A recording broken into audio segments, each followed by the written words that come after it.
Пайғамбар саллаллаху алейхи ва саллям айтқан, 4 нәрсені зикірін күшейткіле деген. Екеуі менен Алла робыңарды разы қыласыңар. Екеуі менен сіздердің мұқтаждығыңар, сіздердің ең чоң қажетіңер байланған. Екеуі менен Алланы разы қыла тұрған, бұл ла илаха иллаллах, анан астағфируллах. Ушыны көп айтқыла, ушы арқылы Алла Таала сіздерден разы болады. Алла Таала ла илаха иллаллах қанша жол айтсақ, Алла Таала ошончолық разы болады. Астағфируллахны қанша жол айтсақ, ошончолық разы болады. Ал эми екеуі сіздердің қажетіңер, ансыз арғаңар жоқ дегені, бейішті сұрағыла, дозоқтан пана телегілі. Ең чоң қажетіңер мына ушу.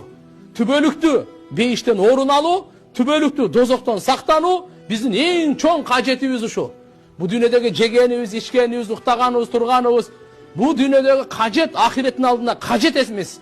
Океандың алдындағы бір тамчының қанша даражасы болса, қанша орды болса, ошоға окшош эле. Шон үчүн иншалла өзүбүзгө дуа кылайлы, элибизге дуа кылайлы, бүткүл үммөткө дуа кылайлы. Алла Таалам хидаят берсин, жүрөктөрүн иманга ачсын. Алла Таалам бейиштин жолун көрсөтсүн, шайтандын жолунан сактасын. Алла субхана ва таала бизди оңдосун, ички дүйнөбүздү тазаласын.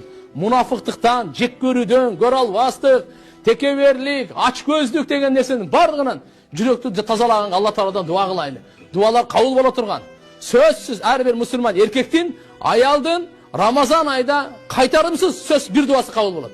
Калганы дагы боло берсе, бирок бирөөсү сөз болот деген да.